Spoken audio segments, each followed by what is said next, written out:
Hey everyone, hope you're having a good day. It's quite chilly out here in North Carolina, so I am bundled up and trying to adjust to this cold weather. But today's video is going to be about hitchhiking on the Appalachian Trail.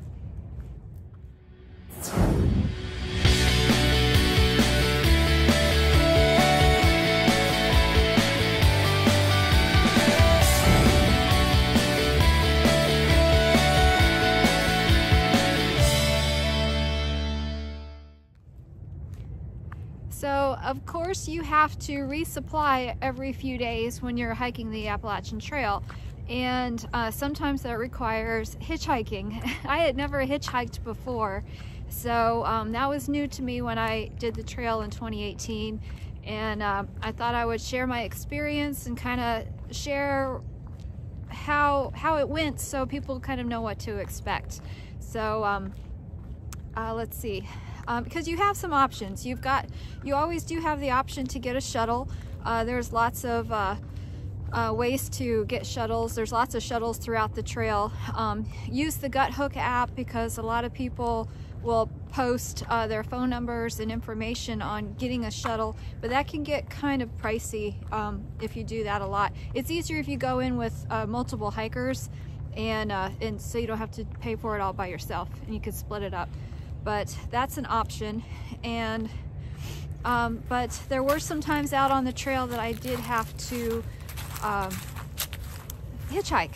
And let's see, so the very first time I hitchhiked, I decided to hitchhike with two other male hikers, and it was just fine. For the record, I never had a problem with hitchhiking at all at any point on the trail when I went in 2018. That's not to say that things can't happen and people shouldn't be careful. You definitely should be careful. But here's some things that I learned about hitchhiking that made it safer or a little easier to get a hitch when I went. First of all, hike or try to get a hitch with somebody else. If you're a male hiker, if you have a female with you, people are more likely to stop.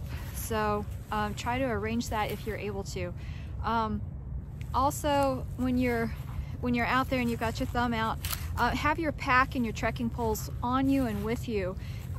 We tried it both ways, and when we didn't have a pack on, people just kept going past us. And when we put our packs back on and had our trekking poles in our hands, people stopped right away and were willing. They recognized that we were hikers, and they were more willing to help us out. So do that if you can. Also, be mindful of the exact location of where you are. They do have to slow down and pull over, so try to get to a spot where that's possible for them to do.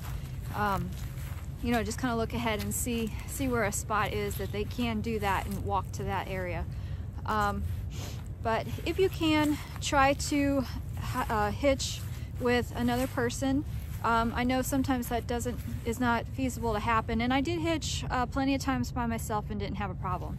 So, but those are some things to be aware of. It was an interesting experience the first time I did it. We all had, it was me and two other hikers, and it was the first time that we had hitched before, so we were kind of excited to do that. And people are so kind and friendly, especially along the AT. They know that you're going into town to resupply, and they are very willing to help you out. A lot of times they love to hear how your experience is going and how your journey has been up to that point. So share some stories with them. And I always offered a tip if I got a hitch from someone, and nobody ever took it. But I did offer it. I did have some cash that I would offer to the people, but they were just more than happy and willing to help us out, help a hiker out, and that was all. But it's nice to offer. They are taking the time out of their day. Sometimes you're just going along the same route that they were going anyway, but it's nice to offer that if you can. But just be cautious. Don't feel obligated that you have to take the hitch. you know, talk to the people for a moment. If you get a bad vibe from them, just say that you've decided to wait for some other hikers that are behind you and you're gonna catch a ride later, or whatever you want to say. If you get a bad feeling from somebody, don't take that hitch, don't take that ride. Nobody's saying you have to. And if you feel more comfortable, just get shuttles. Like I said, there's lots of shuttle services throughout the trail on the AT, and it's pretty easy to get a shuttle service. You will need to be able to text them, so you do have to have cell service, and depending on your carrier, that's pretty spotty. I have Metro PCS when I went, and I'll be having the same when I go again, but and it didn't work most of the time. But people with the Verizon plan, they had cell service the most, and it was the most reliable. So if you don't have Verizon and you don't have cell service, if you have a Garmin in reach, you're able to text people through that, and that's a source as well.